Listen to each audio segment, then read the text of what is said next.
Hello and welcome to another episode of 3View,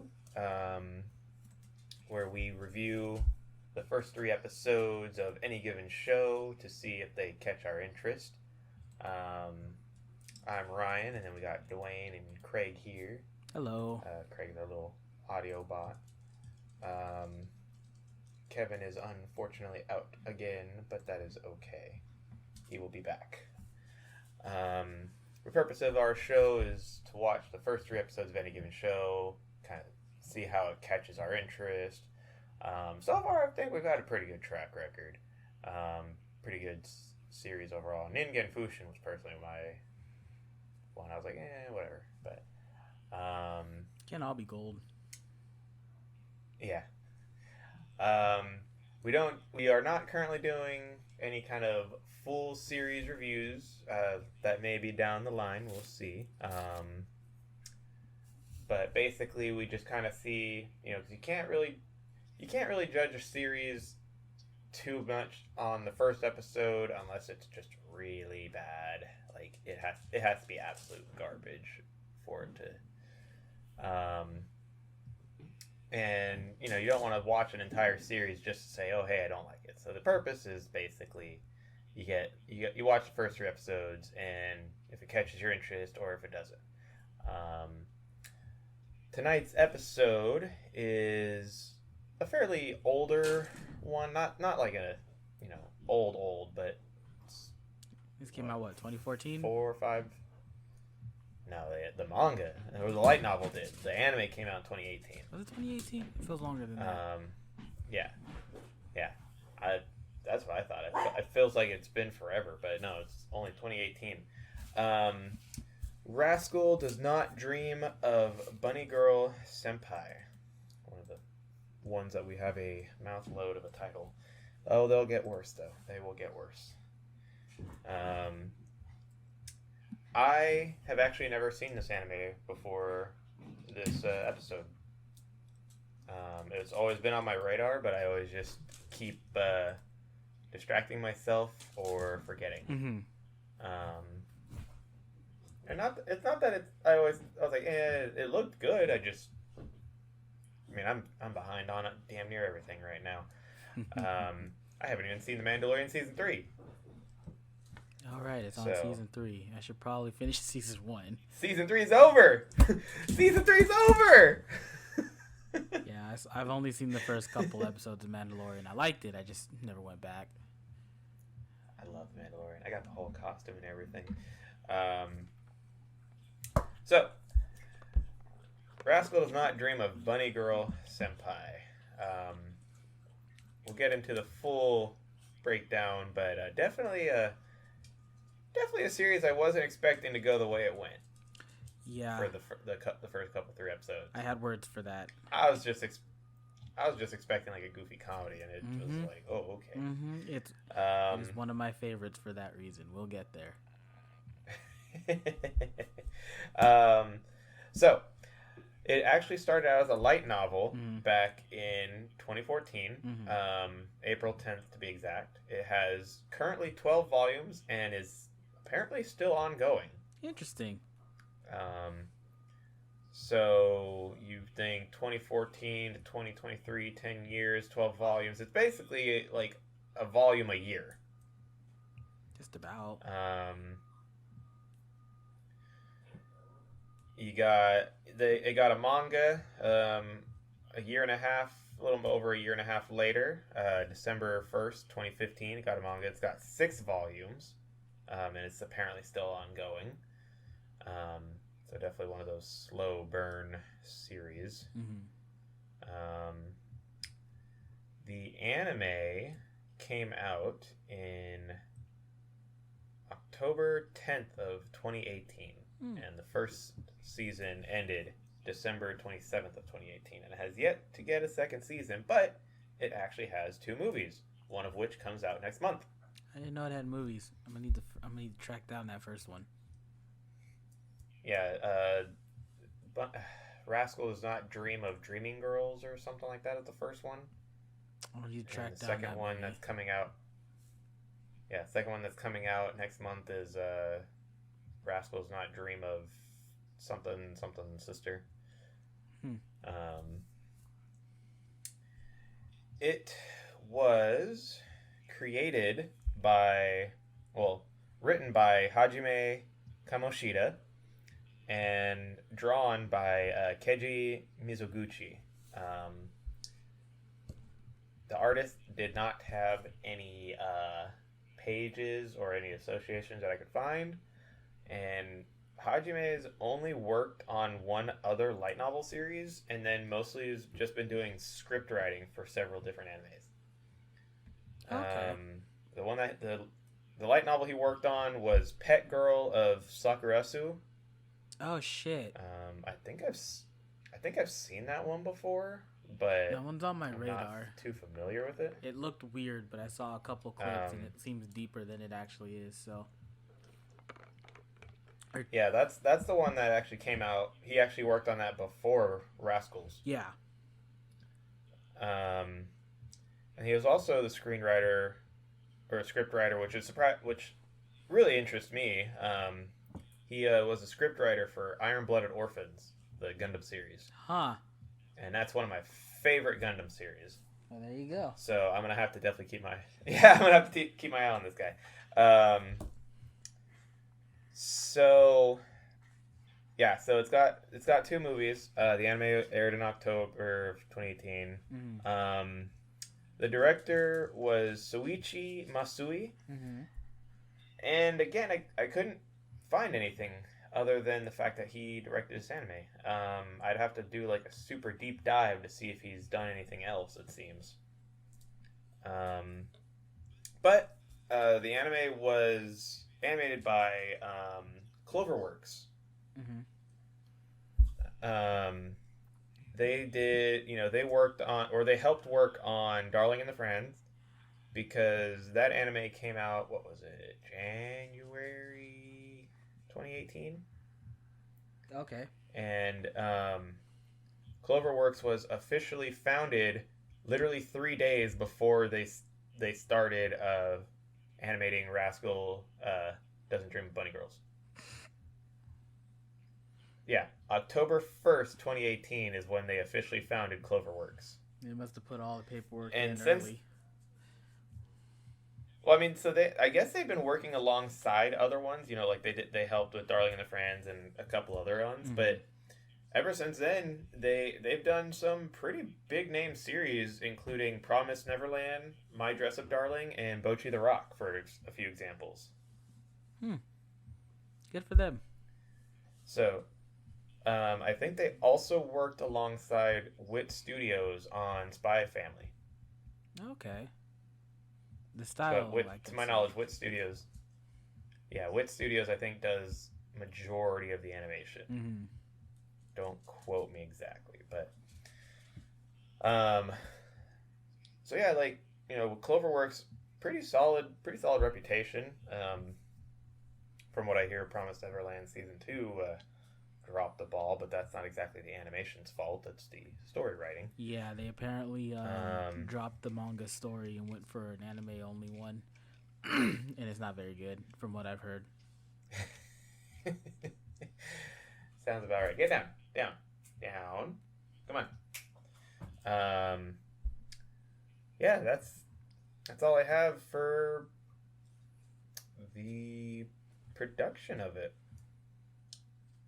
Kind of hitting a rough spot with the animes we're picking, it seems. This one, and it's weird that I'm having a hard time finding stuff, because this anime is, going on almost 5 years old.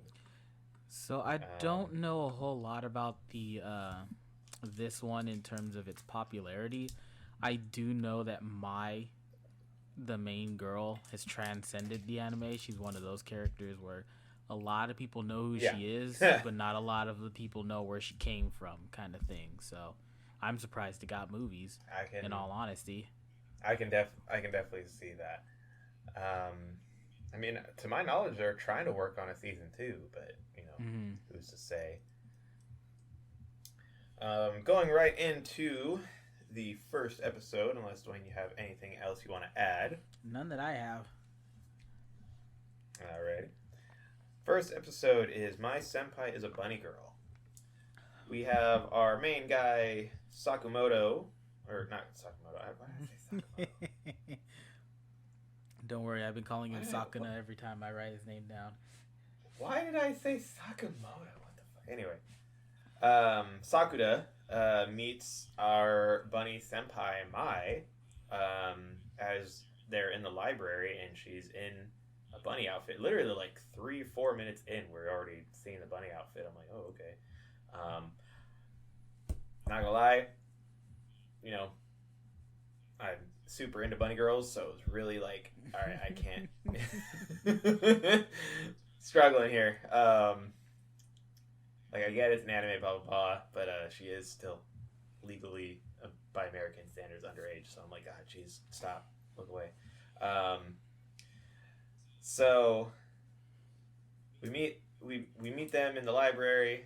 Sakura is like wondering what the hell's going on because my apparently cannot be seen by anyone else in that library. Mm-hmm. Like, she is just straight up in a bunny, like bunny outfit. You know, like the Playboy bunny. What are those? Yeah, thank you. Why was I struggling with Playboy? Jesus Christ, never had one. So, Yeah, a bit outdated. she's literally, yeah, she's in one of these bunny outfits, walking around in the library, and like literally no one is even seeing her. And I guess she was trying to figure out why, and then they kind of just, she realizes that he can see, and they just start talking, and he's in the first episode he starts trying to figure out who exactly she is and what the hell's going on, because people in her school, because I guess they go to the same school, they can see her when they're at school, but when they're out of school it's a whole different story. Mm-hmm. My Sakurajima was apparently a child actress who was very popular since she was 6 and just went on a hiatus for reasons. And then all of a sudden she's hit with not being seen, which I guess we get disclosed as adolescence syndrome or puberty syndrome. Mm-hmm. But it's a weird supernatural form of it. Mm-hmm. Because Sakuta explains to, she doesn't really know what's going on, but he kind of does. And Sakuta explains to her how his sister had adolescence syndrome, where she was just showing up with and just getting cut and bruised all over, like just nothing was going on, and she was just like getting cut up all of a sudden. It was kind of weird.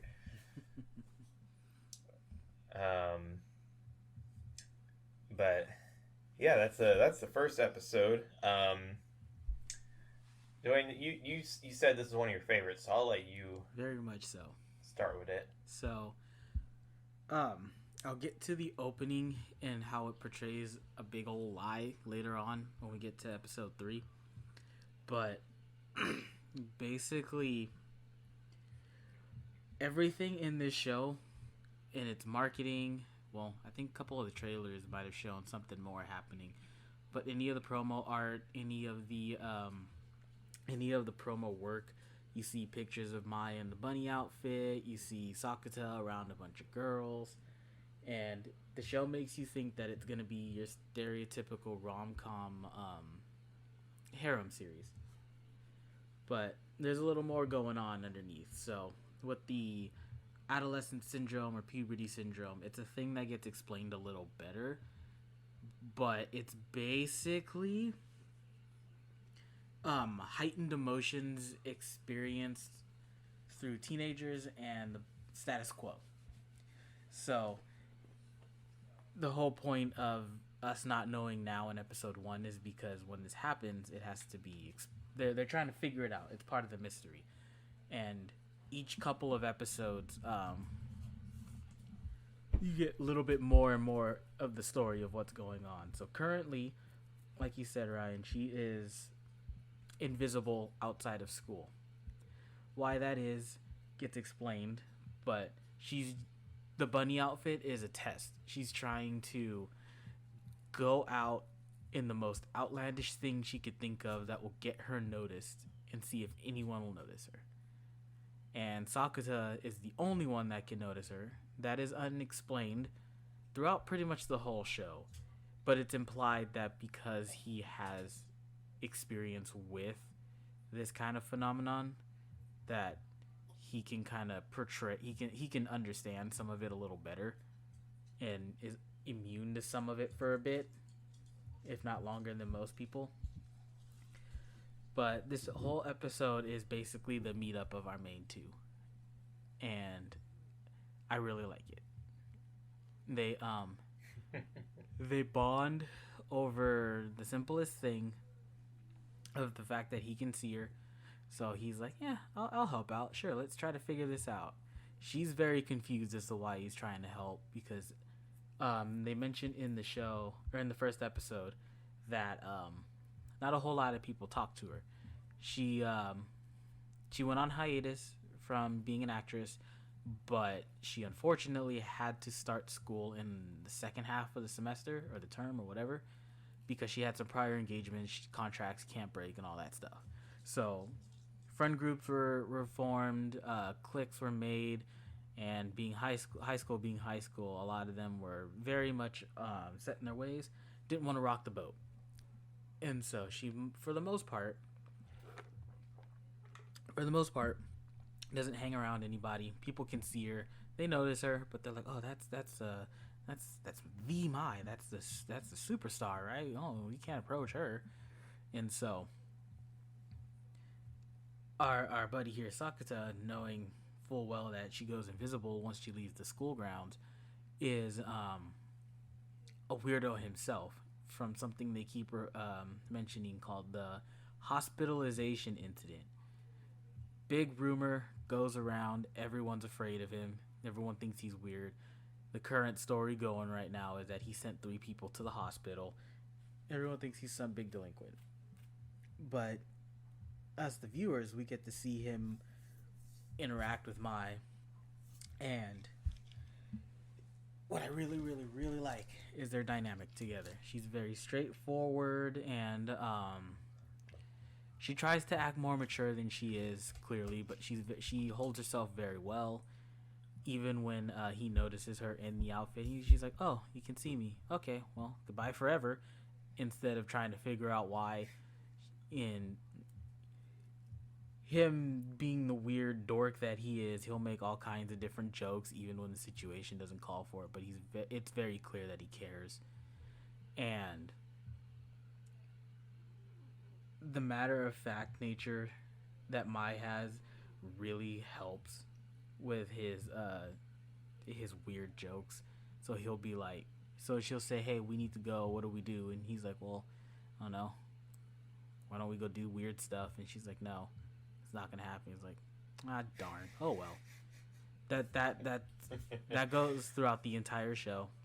It's nice, and it gets a little endearing because you get to see them grow closer, and it's really cute. They work off each other really, really well. The running jokes where he's like talking about like his fantasies and stuff are hilarious too. He's just casually like, "Oh yes, I've already imagined several different scenarios," and like she's trying to keep like that mature, attitude, but like you can see it's like, oh, just kind of gets to her just like that little bit because she's still a high schooler. Yeah. Can't remember if she's supposed to be a second year or a third year, but she's still a high schooler. I think she's a third. I think so. I think if I remember correctly, she's a third. I think so. Because he's a second year. So that would. We do find out too that. Oh, go ahead. I was just gonna say. So I think that will put her roughly around 17, 18, and him roughly around 16, 17 age, birthdays and whatnot. Yeah. We do also find out that he has something going on with the whole hospitalization thing. Is he's got this big scar on his chest, and it's not explained where it comes from. At least not in the first 3 episodes. Like I said, I haven't finished it. I only watched the first 3 episodes. So maybe they explain it. I personally don't know. But yeah, he's got these scars, and then like there's this one um, news lady who's like trying to get an interview with him about it. Because she's researching the syndrome itself. Yeah. And there's a lot of mystery, surprisingly, for the show. Mm-hmm. And it had a pretty good pacing. There were points. I mean, the first episode is only 25 minutes long. Intro and credits included. Mm-hmm. And there were parts where I was like, "Damn, how long have I been watching this episode?" But like, not in a way of like, I was getting bored of it. It's like it felt like it was running longer than it was. The pacing in it, I would personally say, is really good because they cram a lot of information in there for you. It doesn't seem like it, Mm-hmm. but like you said, the running time for most of these episodes is only 25 minutes. You'll be watching it for 10 and they've already gone through 3 different scenarios. Yeah, I mean, the first the first episode, with how it just felt like, I was like, man, I feel like I went through like 3 episodes of plot already. Mm-hmm. They meet up, they explain the situation, they're trying to solve things, and it's barely like 15 minutes into the episode. Mm-hmm. That's why it's the pacing. The pacing was actually pretty good. So I'm definitely not saying that trying to look at the time of how long the episode was a bad thing. I was surprised Mm-hmm. that it was only the first episode. The animation is also really good. And so a weird thing, right? When it comes to animation, I have this, not like, I don't think I'd call it a thing, as in kind of like a fetish kind of thing, but when it comes to animations, I pay attention to the eyes. Mm-hmm.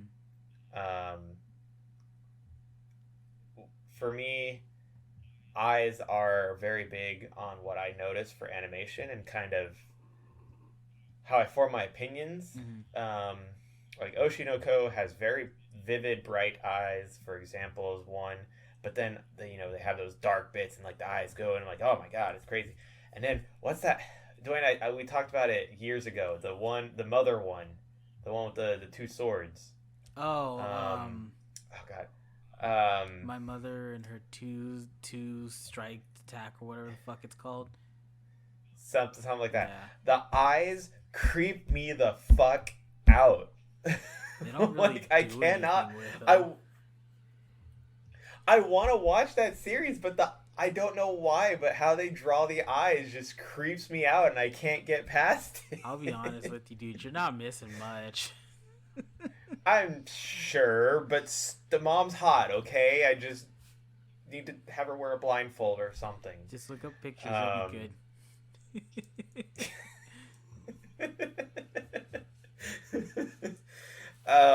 But yeah, so the animation on the eyes is really like, especially Mai's, like they're very calm, whereas Sakuta's is very blank, like he's a blank canvas, almost like oh god, what the hell is his name? Ayana Koji from Classroom of the Elite. I haven't seen that one. Obviously, two different personalities, but their eyes have that similar, like, they're very look. monotone. Yeah, neutral monotone, so you don't really know what's going on behind them. Mm-hmm. It's very interesting. Going on to episode 2. Episode 2 is On First Dates, Trouble is Essential. The two start getting to know each other. They promised to go on a little date just to do like a little experiment on her whole invisibility thing. They go to a grocery store, and no one sees her, and they see him doing stuff. I mean, they can't even see things that she picks up, apparently. Like, she touched a carrot and like wiggled it in front of a dude, Mm-hmm. and he didn't have any idea what was going on. Um, and then at one point he even says like, "Hey, what happens if you touch me? Do I disappear?" And he clearly didn't. He was still seeable.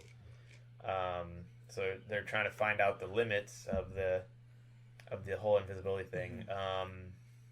Oh, we met his sister in the first episode too. I guess they live alone. I didn't see any parents, and I didn't mention any parents. They explain a little more of that in episode. It's either episode 3 or episode 4. I can't remember when they bring up the parent situation. Okay, I might have missed that in episode 3 if they did. But yeah, we find out. We find out a little bit more about what's going on. We find out that more and more people are forgetting. Like at one point, she tried. She wanted to get back into acting after the whole hiatus, so she was contacting her mom, saying, "Oh, hey," because her mom was her manager, and I'm assuming she went on a hiatus because part of the traumatizing bit was that they put her in a sexy-ish swimsuit, and she was underage and did a photo shoot, and she wasn't comfortable, but the mom was just like, "Yeah, whatever, it's it's for the thing." So she was pretty much using her for money, as she put it. She was a third-year middle school student when she got that gig. Yeah. So like what, 14, if about not younger. 15. Because they only have the 3 years of high school, so the third year middle school is like our freshman year, since we have 4. So about 15, maybe 16. Again, where the birthday lands could make or break that. Yeah. And when she goes to meet up with her mom can't even see her, and Sakuto kind of like flips out on her, like, "How can you forget your daughter?" And she's like, "What are you talking about? I don't have a daughter," blah, blah, blah, and like walks off, and Mai gets emotional about it. Definitely was hitting a lot of emotional bits, but without going too heavy into them. There was a part where they were at the hotel room, and they were kind of getting cozy, but like not quite there. Again, the pacing was really good. Their interactions were definitely some of the stronger points of the episode. I think episode 2 was a pretty good episode. I don't think any of the 3 episodes were weak in any sense of it. But yeah, so definitely a lot going on in the short time that the episode had. Yeah. Also, what's her name? Rio, the scientist chick, I think is my favorite character. With Abba? Yeah. I'll bring her up when we get to episode 3.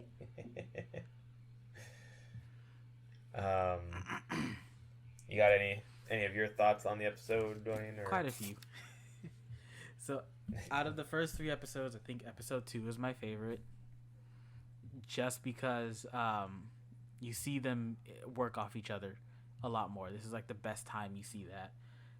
So, going back into the summary, the episode starts out after the first episode where they had a big fight because he made a bunch of assumptions. "Oh, you still want to do the showbiz, right? Well, why not just keep doing it?" And basically just kept pushing buttons until she couldn't take it. He starts doing more research because he thinks he fucked up, and he did in his approach.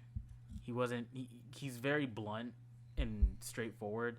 Everyone's like, "Well, I can't do this because of this." He's like, "Why?"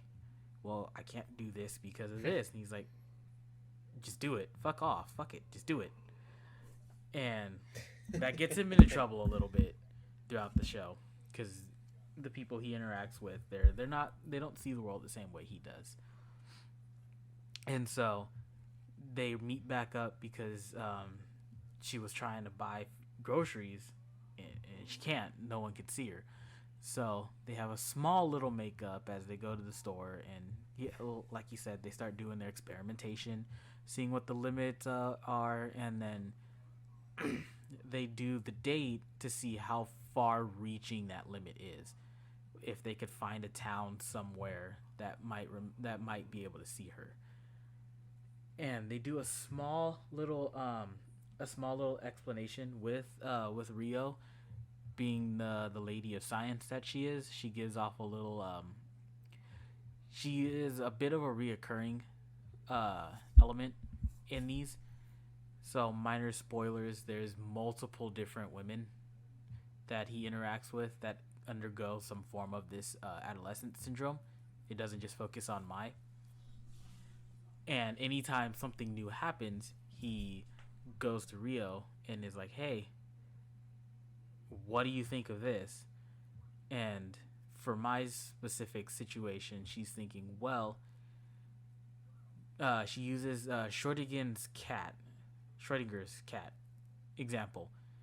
If you put the cat in the box with the poison gas and whatnot, and you don't open the box, is the cat alive or dead? The answer is both, because until you observe what the result is, it's in a weird state of both. And so they use that logic under my situation of, well, maybe people can't see her because they're not observing her. And by that, well, she's not on TV anymore, so she's out of the mindscape. At school, they avoid her because she's a star and they're too nervous to talk to her or rock the boat. So they're thinking that that might be what's going on. And that comes to a head, like you said. Um, she had this plan. She wanted to go back to showbiz. So she calls her mom, which was her previous manager, to tell her straight up, hey, contract's done, going with this agency. And it's extended so far reaching that her mom has forgotten about her. And because it hit so close, they didn't think it ever would, is why the emotions start running high towards the end of the episode, because now they're in this desperate flight of, well, shit, if literally anyone can forget her, what happens after we all forget? Does she just cease to exist? What does this mean? And so this is where you get to see the sweet side of their blossoming relationship, if you want to call it that. They she is very clearly scared, she's very clearly confused, has absolutely no idea what's going on, and he doesn't think anything of it. He's like, well, all right, well, we'll just go find a town where someone can see you, and if we don't, fuck it, we'll just stay at a hotel and come back tomorrow. Maybe someone at school will see you. And he calls up, they get to the hotel, and that's their resting spot. He calls up his friends, Rio and Kuimi, I believe is how it's pronounced. Pretty boy. Yeah, I forget his. I think his first name is Yuma or something. Yeah, I forget. and they both still remember her, and so he's surprised. He's like, "Oh wow, you still remember her?" And he's like, "Well, yeah, she goes to the same school. Why would we forget?" And then the episode ends with oh, let me get to the other part first. So he's shocked that they can still remember, and so the two of them have their little moment in the hotel. Nothing. So what I really like, because when I first watched through this, I thought they were gonna do the whole, oh, they're gonna push the whole weird thing, and they're in a hotel, so something's gonna happen. But no, it's really heartfelt. It's an actual, hey, I'm scared. I don't know what's going to happen, and he can sense that.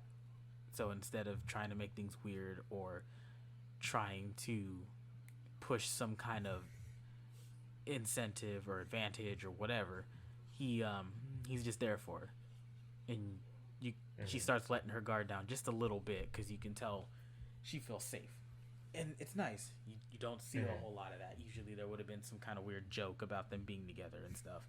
He's the one making the jokes, and he knows they're terrible jokes. That's why he's making them.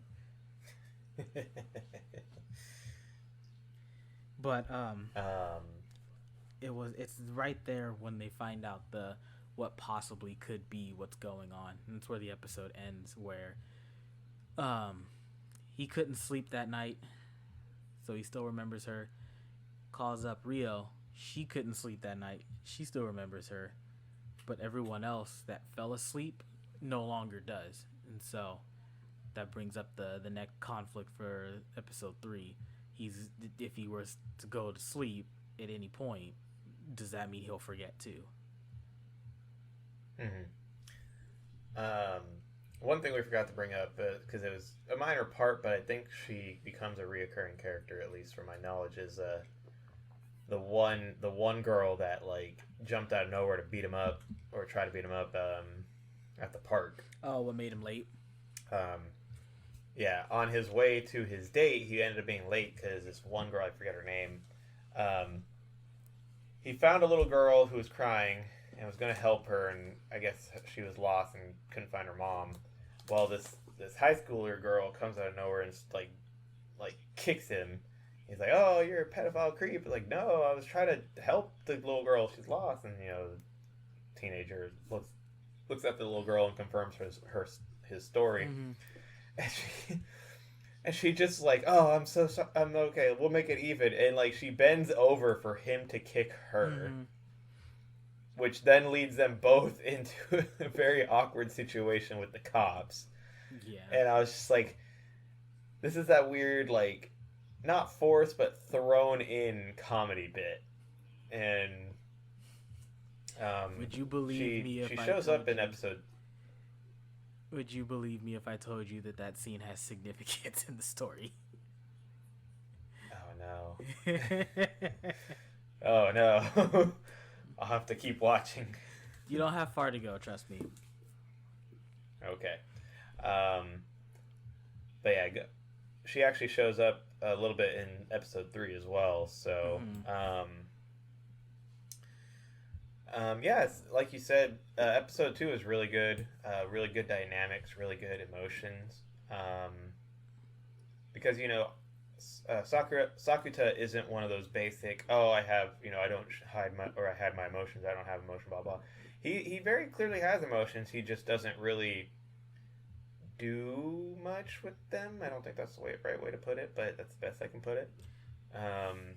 He makes, like, little, like, monotone jokes about stuff, but he kind of, when something strong happens, then, he shows his emotions. Mm-hmm. So there's this thing that gets repeated a lot in episode 2, and it kind of sets the tone for the rest of the show. Going against the atmosphere. So the way that it gets translated that way in the subtitles, I think is a way of them I think it's supposed to be more like going against the status quo, going against the state of the area there, or the state of what everything's in. Because he mentions it quite a bit. He doesn't like to go against it because he just doesn't care. But a lot of people, especially those in the school, don't like to go against the atmosphere because they know it's easier to just fall in line somewhere. You find a role and you stick to it. Whether it's a good one or a bad one, you just kind of shape your existence around everyone's perception, and that plays a really big part in the show. Mm-hmm. So part of Mai's thing is the atmosphere of not perceiving her, that she's unapproachable, that she's just not on the same plane of existence, I guess you could call it. So instead of people trying to approach her, they don't want to feel ostracized or be treated as the weird one by trying to speak to this high celebrity, so they just keep their heads down. It's the same way with him, where the big rumor is that he put 3 people in the hospital, and instead of going around trying to fight it and say, hey, no, that's not what happened, this is what happened, and try to clear it up, he'd rather not fight the atmosphere. He'd rather just stick with the status quo because he knows that it's a losing battle for something for himself. Yeah. And we'll tie that part up with the 3rd episode, The World Without You. So we find out that Sakuta actually, when they were in the hotel room, he couldn't sleep what is it? He couldn't sleep very well, or just near her or something, and so um, you know the rest of their trip kind of just ends, and they go back to school, and he finds out that his friend um, can't remember Mai either, nor the girl from episode 2. Mm-hmm. Neither of them can remember Mai. Futaba, I believe, still had memory of her as well, and they kind of tie it to the fact, like you mentioned, they tie it to the fact that it's when you fall asleep for whatever specific reason. I already forgot that part. It's back to You the observation thing. When you go to sleep, your conscious isn't observing her, and therefore the memory loss hits. okay. Um, so he decides to Dane, I'm not going to go to sleep then, because he's not going to forget. He's going to make sure he doesn't forget her. Mm-hmm. And that immediately you realize quickly, like, hey, that's going to cause some problems. Mm-hmm. So he starts not going to sleep. They're studying for their midterms, and he's starting to have a harder and harder time of doing basic things because he's sleep deprived. Mm-hmm. And they're still getting pretty close, to the point where she's actually more worried about him, and actually, essentially, a bad way to put it, but basically what she did is drugged him to put him to sleep. It was just sleeping tablets. It's fine. Yeah, I mean, she could have probably done something. If she could have probably done something, and I would be like, oh, okay, hey, that's how it is, Just saying, wear the bunny outfit. Anyway, so then he wakes up and he's forgotten her. And, he sees his notebook and he's like, oh, what the hell? Because the notebook was the starting point of episode 1, Mm-hmm. where it mentions, oh, hey, this is what happened on these days and yada yada, so you got to take care of it, future self. But even her name is like whited out for some reason. Mm-hmm. And it's just, that's the part that trips me up, is like the fact that you can't even remember your writing of her. Yeah, because it's supposed to be super supernatural. Like, whatever's happening is on a very, very illogical sense. Like, you can't really explain it other than the fact that, well, she's not being observed. You can't remember her. And why can't you remember her? You can't even. Yeah. She just doesn't exist. Mm-hmm. And so he starts just going back to regular school and this and that, but then he sees something that they were studying together, and immediately, like, he just starts remembering, and all of his memories with her just start flooding his brain, and he's like, oh my god, I gotta go help her. And so he runs off and finds her, and he basically confesses his feelings for her, doesn't he? Mm-hmm. So before that happens, he runs into Futaba, who had forgotten the day prior because she ended up going to sleep, and was like, well, I had this note in one of my books. It just said to give it to you, don't ask questions, so I'm doing my duty, I'm gone. And it basically says to let love do its thing, and that's what, like, triggers the memories, because he starts remembering that he forgot something, and he still has like a vague sense that someone's watching over him or watching him, and it starts flooding back, like you said. And so he remembers that the reason that people are forgetting her is because they're not observing her, they're not thinking about her. And so he decides to do the high school cliche thing of running into the yard, shouting at the class while they're in the middle of midterms, by the way, that he is in love with her. But by doing that and making such a weird and big statement for the literal entire class to see, everyone is now looking at them, both of them. And that's pretty much what fixed it. Mm-hmm. Yeah, so very very interesting show. Mm-hmm. I do like it.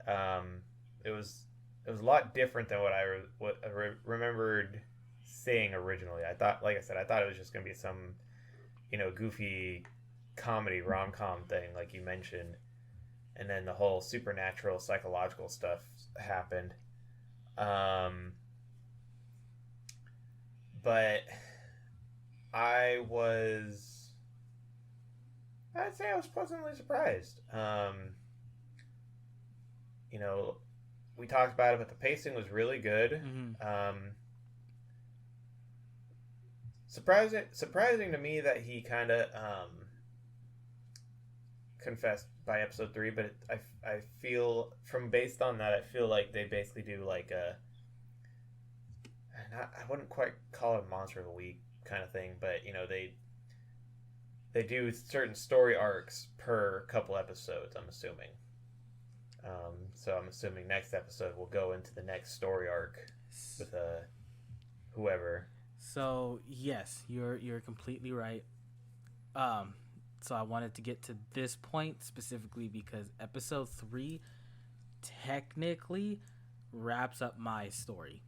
She's still in the show. She's still a big part of it, but her part of the story is her focused part of the story is done.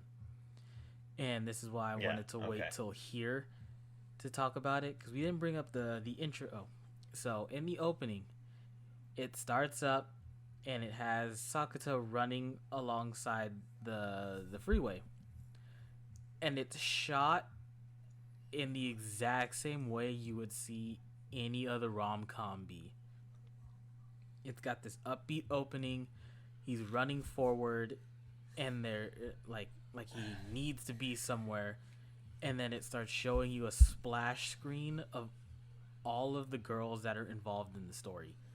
So every single girl that gets a scene in the beginning, I think it's 5 girls total, plus the one that's hiding in the background because she gets she is a special case. That makes you think, oh, he's running to go confess his love to someone. Maya's the main girl on the cover, so maybe he's gonna confess to her.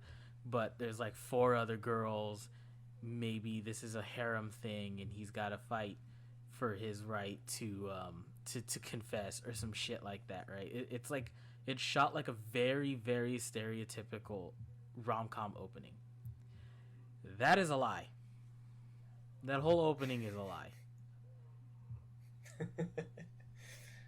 Every single person in that opening is troubled by some shit. Some deeper than others, yes, but every single person in there is troubled.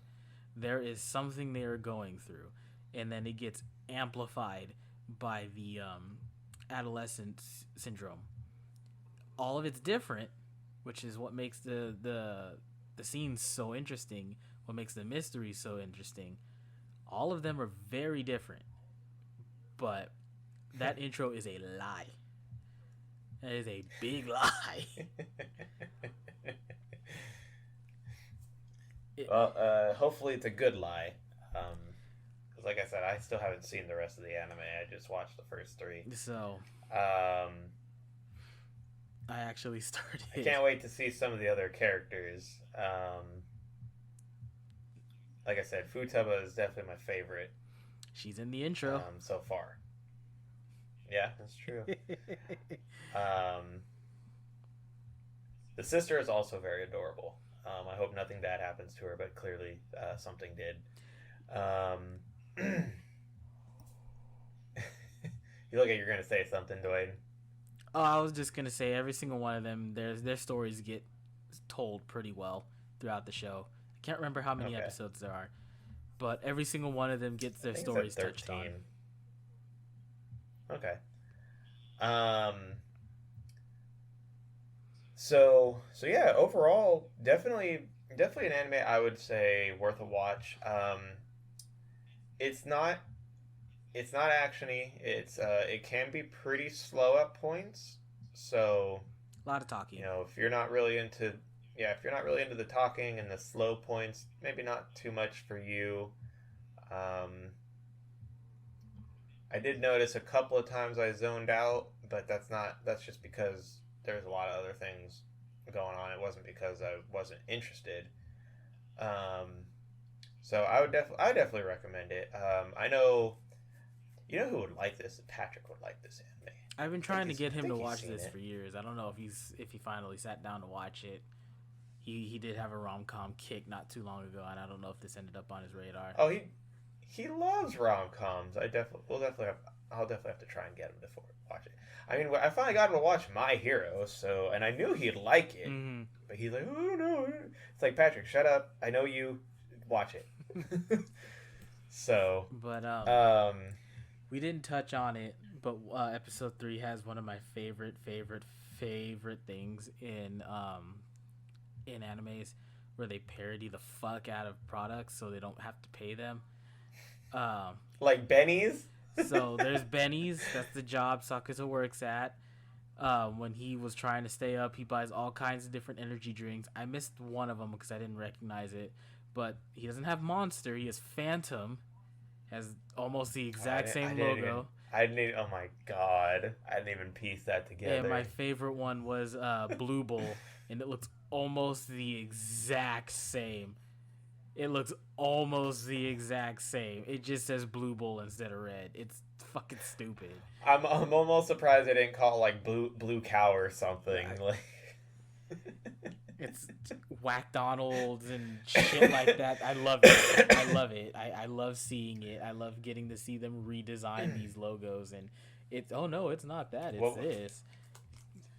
What's the restaurant that Mao works at Devil's a Part-Timer? McRonald's. Is it McRonald's? It's basically, I think it's McRonald's. Because there's another show where they go to Whack Donalds, and that's the one that I always remember. They literally product placement. The exact arch. They just flip it over to a W.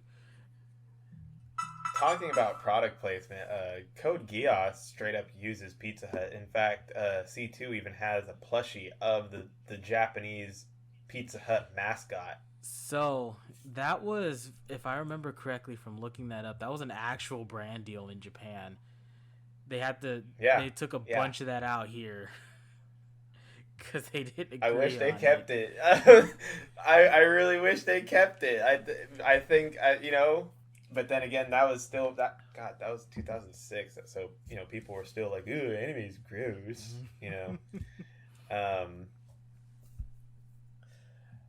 So yeah, definitely a very fun, very good watch. I definitely recommend it.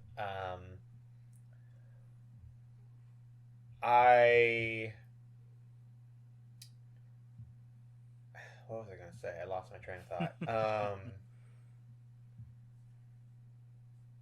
Yeah. So the animation, we talked about the animation. Animation was really good. Everything was very smooth. Nothing felt stiff. Nothing felt janky. Mm-hmm. There was a couple times, obviously, you saw background characters and they looked like they didn't have real faces, or it was just generic background characters. But like when they were in a certain zone, every character had a pretty unique-ish look. I mean, as unique as you can get it. Yeah.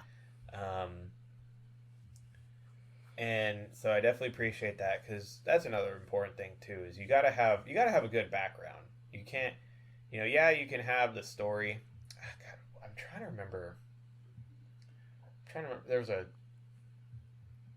quote I read from someone who said, like, you want to have an alive background, but not something that takes away. And I think this show did that pretty well.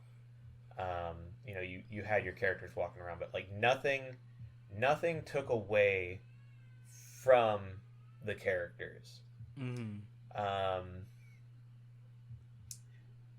One of my favorite series of all time, Bleach. Tite Kubo, he draws. He's very. You obviously see the backgrounds, but he draws backgrounds that don't have too much going on in the background because he's like, hey, focus on these fights. Mm-hmm. That's what this show is about. It was very straightforward. It's like nothing's going on over there, so don't look there. Mm-hmm. I'm honestly sure if Tito Kubo could have got away with it, everything would have just been like a white background as the two characters were fighting each other. I mean, that was basically the Hueco Mundo arc after a point. You're not wrong. Saved them on some coloring budget. You have to put in a bunch of stuff. But no, yeah, one of the easy to miss interesting things about the backgrounds, they splashed in CG. I don't know if you noticed it. Yeah, I know. I did notice that a couple of the characters looked CG, and that it wasn't even like all that. It wasn't that noticeable, but if you saw it, you knew it you was could there. catch it, yeah, because it wasn't high def. It definitely wasn't high def. They didn't render a whole lot. Like you said, sometimes it was a background character. They just start walking. If you looked hard, if you actually looked at them, like, oh, that's a little weird. And then they did it for a couple backgrounds too, like some of the buildings and stuff come out in 3D when they're doing the panning shots. Mm-hmm. Yeah, but it wasn't it wasn't like some of these other animes where it's like super noticeable that it's CG. Like, Overlord's a great series, but like those skeletons are CG, man. Or the abysmal the abysmal CG monsters from a Kamikatsu. I thought we were going to talk about one of the new animes. I thought we were going to talk about how Berserk 2016 got fucked over, but okay. We weren't gonna talk about that. Berserk deserves better. Berserk deserves better. I was saying Kamikatsu because the anime is 2D, but then they did this weird. You have to. I'm not even making this up, Dwayne. You have to look it up. It's bad, and I'm so disappointed because I was so excited for when that anime initially, and it just does not look good. But no. So Kamikatsu, there's a part where they had this like bull monster thing come up, and it is the ugliest CG I've ever seen. Even uglier like than if early this 2000 CG. Dwayne, okay, so the characters look modern anime, right? Like they're very fleshed out, they're detailed. This stuff. This monster looked like he came out of an early 2000s PS1 game. Like you could maybe say early 2000s PS2 game. It looks bad. I don't know, man. I don't think it has the charm of an early 2000s PS1 or PS2 game. I'll have to check that out. We're getting off point. So yeah, the CG in Rascals was mildly noticeable, but definitely not bad. It was, it's like a flavor and it makes enhancer. it easy for them to. Yeah, it makes it easier for them to do things with the background characters, I think. Yeah. So, so our main characters, Sakuta I hate his last name, Azusagawa. He is voiced by Kaito Ishikawa. Kaito Ishikawa, some of his prominent roles, because some of these characters I could not list every single one of their roles within a timely manner. Kaito has voiced Genos from One Punch Man, Tenya Ida, and now Fumi from Rising of a Shield Hero. Tenya Ida being from My Hero Academia. Huh. He's got good range. Yeah. So now here's the fun thing, right? So he's got a pretty good list. Like he's been some other characters. Some of them I don't recognize. Some of them are kind of small characters. I like listing the big characters because those are the ones that you're like, oh, I know that, and you can hear it. So with my Sakurajima, her voice actress is Asami Seto. She was Delta from Overlord, the little redheaded robot one. Huh. Doesn't talk much, so that's kind of hard. But like she pops up here and there, and also because she's also an isekai quartet. Yeah. Um, she's Alpha from Eminence in Shadow, which I wish I could watch that. That one is apparently a really good one, but it's on High Dive, and I let my High Dive 7-day trial end because I didn't want to pay for High Dive.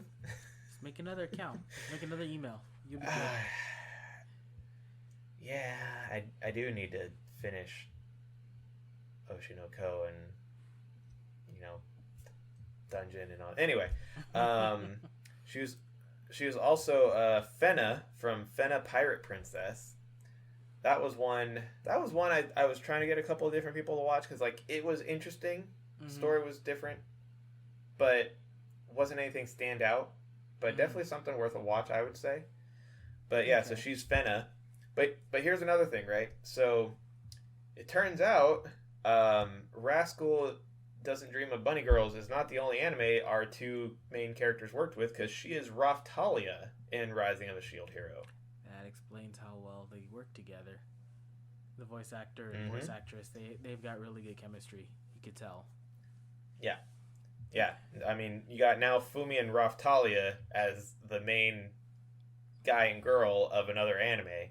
Which one came out first? Was it Shield Hero? I think this did, because Shield Hero was 2020, wasn't it? Was it 2020? I thought it was. So long. I'll have to look that up later. It's not a big deal. But yeah, I mean, you got both of them pairing up for another anime, and so they, like you said, they have very good chemistry. 2019. Okay, so yeah, this one came out first. I would definitely, I probably could have picked maybe a couple of the other characters to also list voice actors, but I usually only go for main characters that are popping up. Yeah, no, their voice acting work is really good. Very noticeable, very good ranges, like you said. I mean, you hear the list of characters I put, and Sasami does some pretty good straightforward characters like Mai and Delta, but then you got Raftalia and Fena, who are very emotional, outgoing characters, and it's just like you don't hear Mai or Delta. And then of course there's Alpha, who's kind of like a mix of the two, so it's like she's got really good range. And then the fact that Kaito is Sakuta, who is just very monotone. Then you got Tenya Ida, wino, is literally a box trying to fit in a hole. Genos, who is kind of trying to figure things out. But then there's now Fumi, who I think now Fumi is one of my favorite roles that he's done. Because I know you and Chris, you didn't really like Shield Hero. Season 2 is kind of weak, but Shield Hero Season 1 is definitely one of my favorite animes, because now Fumi was definitely one of the selling points for the whole series. So his vocal work was definitely. My issue with Shield Hero was just little minor stuff. I haven't seen Season 2, but it was mostly minor stuff. Well, a couple minor, and then the one big major one of the weird slave thing. Well, the slave thing and the raising of them to marry thing. That's weird too. But that's for another time. I feel that.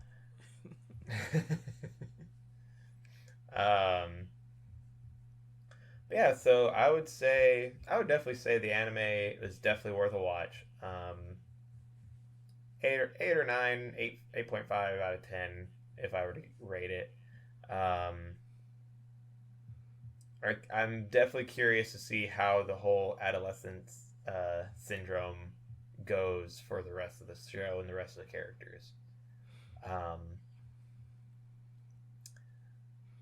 I almost feel like we probably could have had someone else on the episode if we couldn't get Kevin, because I feel like that Chris probably would have. Chris has probably seen it, right? I don't think he's seen this one. Really? He What probably do you? would have had some interesting thoughts on it. Mm, Um, but yeah, I mean, like I said, I enjoyed it. I I've been putting it off, so this show is definitely a way for me to actually start it and watch it. But um, I definitely enjoyed it. I could see why it's like you said, it's one of your favorites. I'm a big sucker for mystery stuff, and not just whodunits and things like that, but I mean like an actual mystery, like you don't know exactly what's going on, and you're learning Mm-hmm. alongside the characters. Because the worst thing that I could see that'll take me out of a show or a book or any kind of entertainment is when they do the your main character is an idiot, so everyone has to play catch up with him. Um, I enjoy the characters learning around the same time you are. I love getting the exact same information so you can figure it out even if the characters don't figure it out right away. And I like it when the characters are treated like people and not Mm-hmm. like not like foils. Because there are some shows where nobody understands what's going on, and they don't understand for like 4 episodes, and you're like, "What are you talking about? You just explained it." Mm-hmm. But Yeah. I really Uh, like this show. I like the characters. I like where it goes. I am actually rewatching it now as we speak. I am on episode 7. Um, if you keep going with it, I can guarantee you won't know what's coming because all of them are different. Every single one of them okay. that has to deal with the adolescent syndrome, it's different. It has to do with Mm-hmm. something they're troubled with, sure, but how it manifests is drastically different for each and every one of them. Yeah. And I mean, it's not even that long of a series. You got what 12, 13 episodes, and then the two movies. The second one's coming out, and the first one came out apparently in 2019. Yeah, I didn't know Um, that. I gotta find it. so it's not even one of those long series, and I haven't finished it yet, but from what I've read is people really want a season two. So hopefully, it pops off again enough to where it can get that season two, um, for the loyal fans. But yeah, that's unfortunately all I got for the rest of the anime. So um, I don't have I don't have any closing thoughts myself, unless Dwayne has something. This show is definitely worth your time. I am looking for the specific name of something right now. Um, because you finished with the end of episode 3, if you guys stick to it and you get to the end of it and you say, "Yeah, I could watch another episode," the next episode doesn't immediately throw you into the next story right away, but it does introduce you to it and the premise of what's about to happen. I am trying to find the name they use for it. It is shit. I should have wrote it down when I saw this. It's the something devil. I can't remember the exact term that they use. Something devil, huh?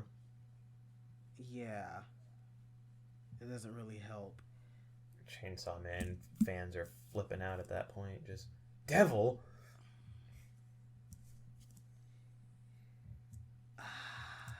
Yeah, I trying to find it. I don't know if I'll be able to. You're not thinking like Devil's Advocate, are you? No, it's not Devil's Advocate. It's another thing similar to Schrodinger's cat. Oh, okay. It's the something's devil, and I can't fucking remember what it's called. Okay. Maybe But we'll put in. but giving it that name, um, it was supposed to be a piecemeal thing, because that name alone does not tell you what's going on unless you know what it is. But I don't Okay. have the fucking name for it, so that kind of defeats the purpose. It happens. We'll remember it right after the podcast ends. I'm gonna keep searching for it because I know for a fact I'm not gonna remember it. Okay. Well, in the meantime, let's go ahead and spin the wheel for our next anime. And Oh, is it not devil? Is it demon? hold on, Daisy. I'll let you out in a second. My dog is wanting outside. Okay, yeah, it's demon. It's so the second one, the example used is Laplace is demon. Interesting.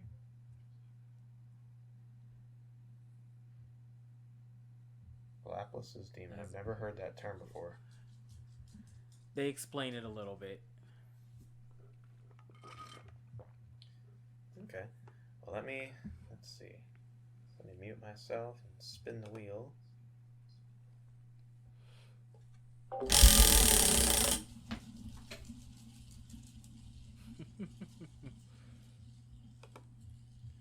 Fucking stick came out again. What's up? The little stick came out again.